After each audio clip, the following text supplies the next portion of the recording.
굿모닝 텍사스 2부 순서 함께 하고 계십니다. 초대석 시간인데요. 오늘 초대석에는 김기철 변호사께서 나와 계십니다. 안녕하세요. 김기철 변호사님. 안녕하세요. 반갑습니다. 네, 반갑습니다. 자, 오늘 피난처 도시 금지법 생츄어리 시티 밴에 대해서 좀 말씀 나눠주시죠. 예, 이제 알겠지만 이 법이 일단은 제동이 걸렸습니다. 그렇죠. 그래서 이 법이 오늘은 피난처 도시 금지법이 왜 위헌인가? 왜 텍사스는 이 법을 통과하려고 이렇게 법을 만들었고 왜 이 법을 시행하려고 노력했는지, 네. 그리고 또 판사가 왜 이 법에 제동을 걸었는지 거기에 대한 좀 배경 설명을 알면 도움이 될 것 같아요. 예, 그렇습니다. 원래 9월 1일부터 이 생츄어리 시티 밴이 시행이 될 예정이었죠. 뭐 상원 통과하고 그레그 애봇 주지사의 서명을 거쳐서 이제 시행될 예정인데 바로 그 이틀 전에 U.S. 디스트릭트 그러니까 연방 그 지방 법원 판사인 올랜도 가르시아 판사인가요? 그렇습니다. 예, 이 일시 중지 명령을 내렸는데 예, 그 이유를 좀 자세하게 먼저 설명해 주시죠. 일단은 이 법이 위헌일 가능성이 많고, 네. 그다음에 만약에 이 법이 실행되면, 그리고 나중에 위헌이라 판단되면 돌이킬 수 없는 피해가 너무 많이 일어날 수 있기 때문에 일단 시행되는 것을 당분간 금지했습니다. 네. 위헌의 요소가 많다. 예, 위헌의 요소도 있고, 그러니까 우리가 프리미너리 인정션이라 그래요. 예. 위헌의 요소가 있는데 일단 실행이 되면 그것 때문에 희생하는 사람들이 참 많게 됩니다. 이 예. 경우는. 그래서 그리고 근데 희생돼서 만약에 추방되면 이 사람들은 벌써 희생을 당한 거 아니에요. 네. 돌이킬 수 있는 피해를 받는 거 아니에요. 예. 그래서 위헌이고 위헌 아니고를 이제 판단하기 전에 먼저 그걸 결정해야 돼요. 이 법을 계속 시행할 건지 아니면 당분간 중지할 건지, 예. 위헌 여부를 판단할 때까지. 네. 그래서 이 판사의 판단은 위헌일 가능성이 많다. 그리고 위헌일 가능성이 많은데 이것을 실행하게 하면 돌이킬 수 없는 피해받을 사람들이 많다. 예. 그래서 일단 제동을 거는 겁니다. 예, 그렇습니다. 그렇기 때문에 이제 위헌 여부는 좀 더 지금 이제 연방 고등법원 재호순의 항소법원에 가 있기 때문에 거기에 판결을 기다려 봐야 되는데 가능성이 높기 때문에 일단 홀드됐는데 그 위헌의 부분에 대해서 좀 더 구체적으로 어떤 수정헌법에 위헌이 된다는 그런 주장인가요? 일단은 텍사스 주에서 이 법을 만들면서 가장 강력하게 주장한 것이 이 법은 주법으로 연방법에 상관없이 주법으로 텍사스의 주민들을 더욱더 안전하게 공공안전을 위해서 이 법이 필요하다. 그게 이 법의 가장 큰 취지였습니다. 예. 그래서 뭐 그레그 애봇은 말하기를 이 법을 통해서 많은 범죄자들, 특별히 갱단들, 그다음에 마약 소지자, 마약 판매자, 그게 관련된 모든 범죄자를 색출하고 추방하는 데 도움이 될 것이다. 네. 그래서 텍사스 주민들을 더욱더 안전하게 할 것이다. 그게 이 법의 가장 큰 취지였습니다. 네. 그런데 이 판사는 뭐 크게 보면 그래요. 판사는 위헌이고 위헌 아니고를 따지기 전에 이 법이 정말 하려고 하는 것이 정말 공공 안전을 위한 것인가?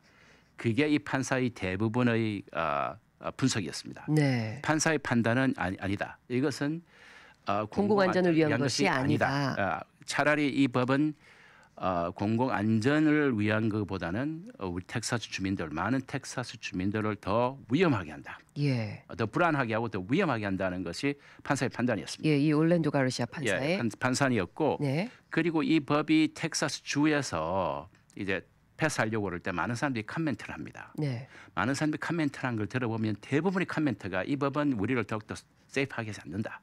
예. 이것을 less safe하게 한다. 더 네. 불안정하게 하고 더 위험하게 한다. 그러면서 여러 이유를 들었어요. 오늘 그 이유를 몇 가지 이야기하려고 합니다. 예, 좀 구체적인 이유를 들어보겠습니다. 그래서 이 법에 반대하는 도시들이 텍사스에 있는 4개의 내도시들입니다. 네. 그러니까 주로 텍사스의 제일 큰 도시가 휴스턴, 달라스, 아스틴, 샌안토니오. 이 법에 반대하고 나선 겁니다. 예. 대부분의 대도시에서는요. 지역 경찰들이 참 바쁩니다. 지역 경찰들이 자기들이 일반적인 하는 일이 있지 않습니까?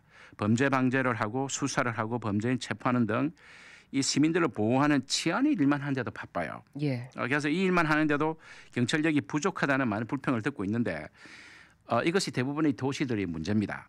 그런데 이제 대부분의 이민자들, 우리 이 사람들이 색출하려고 있는 대부분의 이민자들이나 서류 미비자들은 대부분 다 가정이 있고 또 가족 중에 미국 시민권자나 영주권자가 다 있습니다. 예. 뭐 이분들은 정말 95%는 범죄와 관련이 없습니다. 그런데 이분들은 법이 없어도 잘 사는 사람들인데 괜히 지역 경찰들이 해야 할 치안의 임무는 제대로 못하면서 이러한 사람들을 색출하고 체포하고 감금하는 것은 이 치안력의 낭비라고 생각합니다. 예. 그렇게 하나의 그게 하나의 이유가 되고요. 이유가 되고 그다음에 이렇게 지역 경찰들에게 이런 이민법을 실행할 수 있는 파워를 주면 이게 인종 차별적으로 공권력을 남용하기가 쉽다. 네. 그것이 또 판단이었는데 예를 들어 백인들이 가다가 그죠 티켓을 받으면 교통 티켓을 교통 받으면 사이테이션만 줄 거 아니에요. 네. 영어도 잘하고 백인처럼 생겼고 그렇지만 영어도 못하고 뭐 멕시칸처럼 한국 사람처럼 생겼으면 더 많은 질문을 받게 될 것이고 네. 그리고 그 체류 신분이 불분명하면 이 사람들을 체포하게 될 것이고 예. 나중에 이 사람들이 그 이민 서류로 체류 신분이 있을 수도 있습니다. 근데 영어도 잘 못하고 그런 증거가 없으면 또 체포되고 그러니까 예.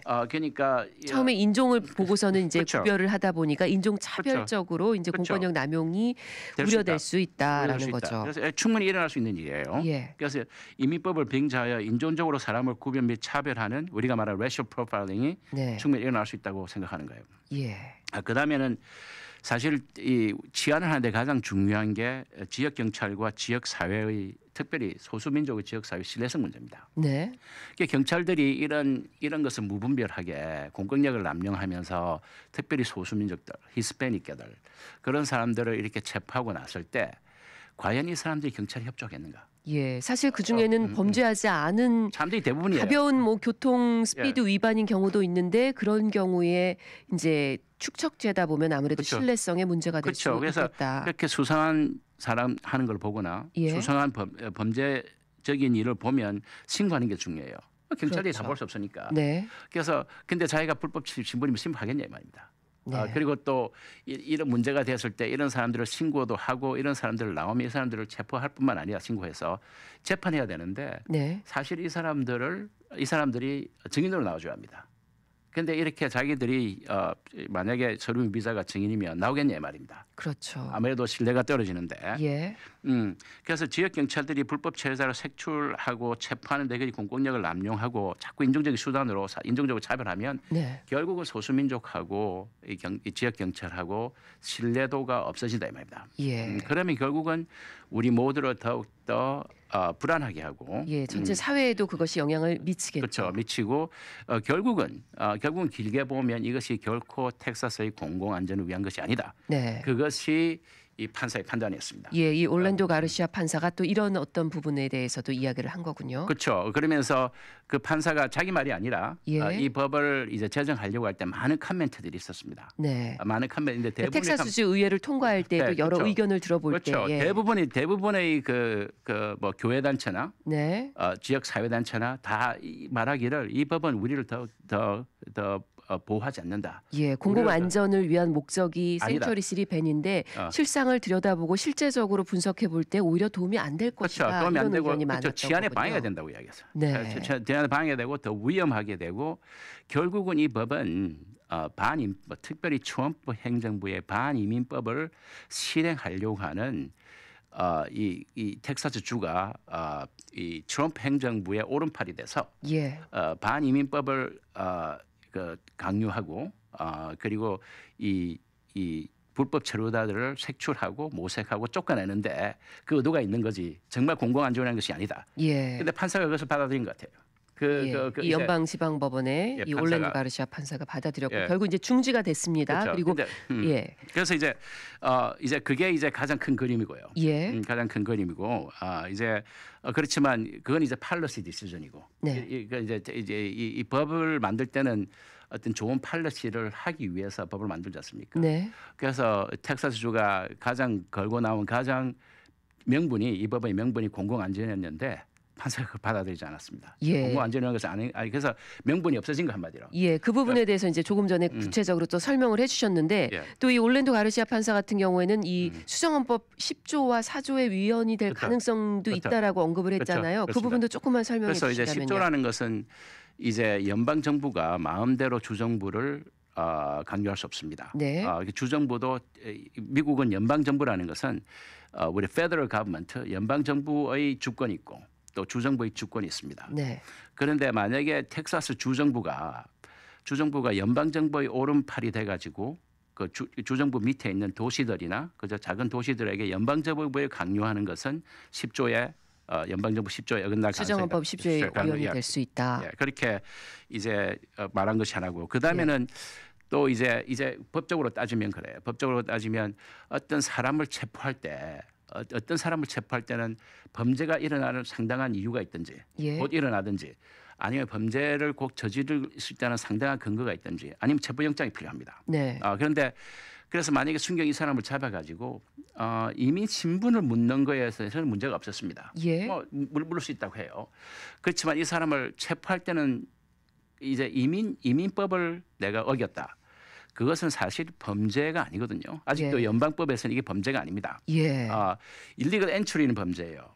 내가 이제 불법 입국하는 불법 입국하는 건 범죄라서 잡을 수 있습니다. 네. 그거는 이제 보도 지역에서 일어나는 거고 여기 와서는 이민법을 내가 위반하는 것은 범죄가 아니고 아직도 우리가 시벌이에요. 이거 시벌. 민사법입니다.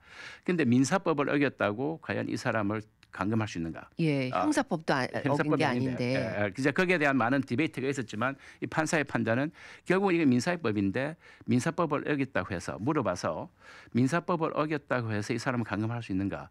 아니다. 그것은 그 정보는 아이스하고 쉐어할 수 있다. 그렇지만 그 자리에서 체포할 수 없다. 그렇게 나온 겁니다. 그 부분에서 수정헌법 4조에 어긋날 수 있다라는 거군요. 그렇습니다. 자, 일단은 이 생츄리 시티 밴이 지금 일시 중지는 됐지만 이것이 어떻게 될지는 아직 모릅니다. 현재 연방 고등법원에 가 있고요. 제오 연방 순회 항소 법원이라고 하잖아요. 항소된 상태인데 그 결과를 어떻게 예측할 수 있을까요? 그래서 이제 일단은 텍사스 주에서는 완차신하고 있습니다. 텍사스 주에서는 이것이 결코 위헌이 아니다. 이것은 우리 주의 주권을 가지고 우리 주민들을 지키기 위해서 한 것인데 이 판사가 너무 한마디로 너무 오버했다. 오버해서 자기 마음대로 법을 만들었다. 그래서 이렇게 항소를 했는데 처음에 항소한 것은 텍사스 주정부의 주장인 거죠. 그렇죠. 주정부의 주장입니다.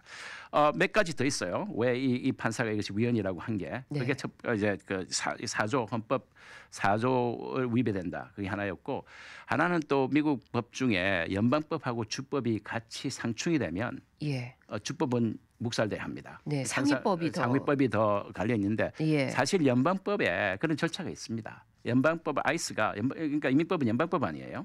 그런데 이 연방법을 이제 이 사람들을 이 불법 체류자들을 단속하고 수색하고 추방하는 것은 아이스의 그 권한인데 아이스가 지역 경찰이 도움이 필요하면 이렇게 하라는 절차가 있습니다. 그런데 절차가 좀 복잡해요. 절차를 따라서 하면 되는데 그게 연방법이에요. 그런데 그 절차 따라하기가 번겁하고 복잡하고 시간이 많이 걸리니까 주법으로 그걸 대신한 겁니다. 그래서 이것은 상충되니까 이 상위법이 하등법을 묵살할 수 있다. 그렇게 또 나온 거고. 이미 연방법이 그런 내용이 있기 때문에 그걸 따르면 된다. 뭐 이런 내용도 일시 중지의 이유 중에 하나군요. 그다음에 또 하나는 이 법을 또 상당히 사람을 타겟한 것 같아요. 이 법을 이제 우리가 인도스하지 않는 사람들, 실행하거나 우리가 이 법을 후원하지 않는 시장이나 그다음에 셰리프 경찰국장이나 그런 사람들을 경범죄로 간주하고, 그죠? 경범죄로 간주하고, 그다음에 그런 도시들을 25,000불까지 벌금을 가한 것이다.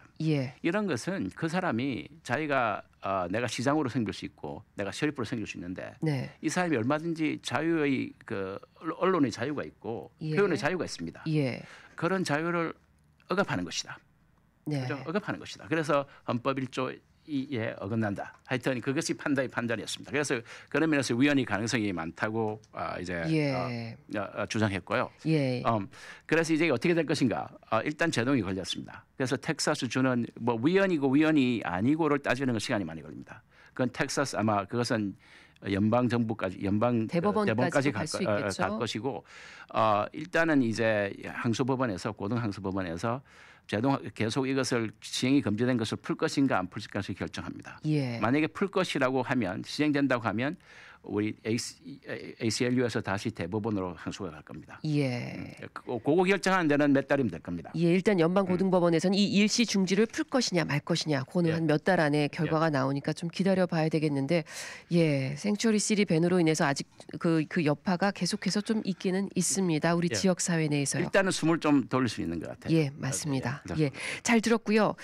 김기철 변호사님, 한 가지 더 또 지금 얼마 전에 이 트럼프 대통령 행정부 행정명령 중에 취업 이민과 관련한 내용이 있다고 들었는데 좀 예. 설명 부탁드릴게요. 그래서 그 트럼프 행정부가 그 행정명령으로 10월 1일부터 취업 이민으로 영주권을 신청한 사람들을 다 개인적으로 인터뷰하겠다 이렇게 아. 나왔습니다. 다 개인적으로 인터뷰한다. 그렇다면은 거기에 따른 그 파장이 상당할 것 같은데요. 그렇죠. 그러니까 예전에는 글쎄 한 1, 2%, maybe 3, 4% 정도만 취업 이민은 다 이제 우리가 서비스 센터가 있습니다. 예. 서비스 센터로 메일을 다 보내고 메일로 다 이렇게 우리가 다 오고 받고 가고. 오고 가고 판단하고 영주권을 주고 안 주고 결정했습니다. 예. 그런데 이제는 그렇지만 가끔 퀄리티 체크를 위해서 네. 또 조금 이상하게 보이는 것은 우리가 지방 연방국으로, 그러니까 이게 달라스 디스트릭트 오피스로 예. 보이를 다 포워드해서 인터뷰를 하게 합니다. 네, 취업 이민자. 취업 이민자. 그 인터뷰를 하는 경우는 많아봐야 2, 3%예요. 네. 저희 오피스도 그렇고요. 예. 근데 그것을 앞으로 다 하겠다는 겁니다. 아. 다 하겠다는 건데 그들의 취지는 그랬습니다. 그 취업 이민 영주권을 인터뷰를 다 실시함으로써 영주권을 사기로 하는 것을 발견하고 예방하며 이민법의 인테그리티, 도덕성을 더 강화할 것이라 그렇게 네. 말했는데 상당히 반이민적인 성서가 짙다고 봅니다. 예.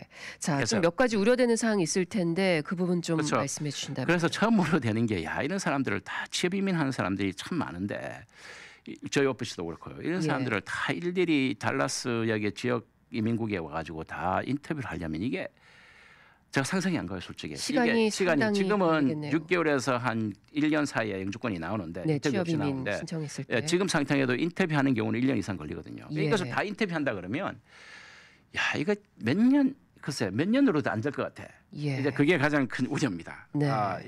이게 계속 적재되고 더 오래 걸릴 것은 이게 이고요. 네. 그 다음에는 이게 좀 우리가 주의사항이 고용주와 종업원과의 긴밀한 협조가 필요하답니다. 예. 사실 인터뷰하는 이유가 가장 큰 목적이 이 취업 이민이 진짜 잡 오퍼가 있었고 예. 그 잡 오퍼에 기인한 거고 그 다음에 고용주를 위해서 노동 허가 받은 다음이나 영주권을 받은 다음에 이 사람이 정말 가서 일할 것인가? 예. 그게 관문이에요. 왜냐하면 네. 가짜로 하는 건 진짜 가서 일을 안 하니까 그렇죠. 또 진짜 잡오퍼도 아니니까 예. 그것을 확인하기 위한 건데 그래서 고용주와 또 취업 이민을 받는 종업원과의 긴밀한 협조가 필요하다고. 예, 이제 정말 일할 사람만 취업 영주권을 발급받을 수 있게 해주겠다, 뭐 이런 거네요. 예, 근데 그런 걸 하기 위해서 다 이렇게 인터뷰한다는 게 이해가 안 가는 거예요. 예. 또 그래서 그 이면에는 뭔가 반이민 정책적 요소가 있다라고 그렇게 볼 수 봅니다. 있다는 거군요. 예, 네. 그렇게 봅니다. 사실 한국에서는 이렇게 비숙련직 취업 이민이 거의 다 중단됐습니다. 네. 한국에서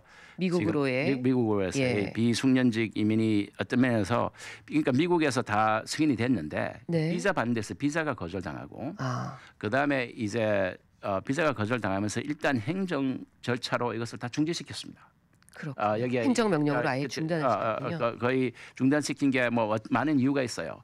많은 비리가 있다고 생각했고 비숙련직 이게 네. 그래서 인터뷰를 하다 보니까 뭐 브로커를 통해서 했고 예. 돈 많이 주고 했고 그런 게 다 나타나니까 뭐 일단 이민 중단시켜야 돼요. 이주공사 이런 거 그렇죠. 있잖아요. 예. 근데 그러한 것이 미국 안에서도 할 때 인터뷰를 다 할 때 이게 불거지지 않을까 그게 네. 또 우리가 되는 겁니다. 예.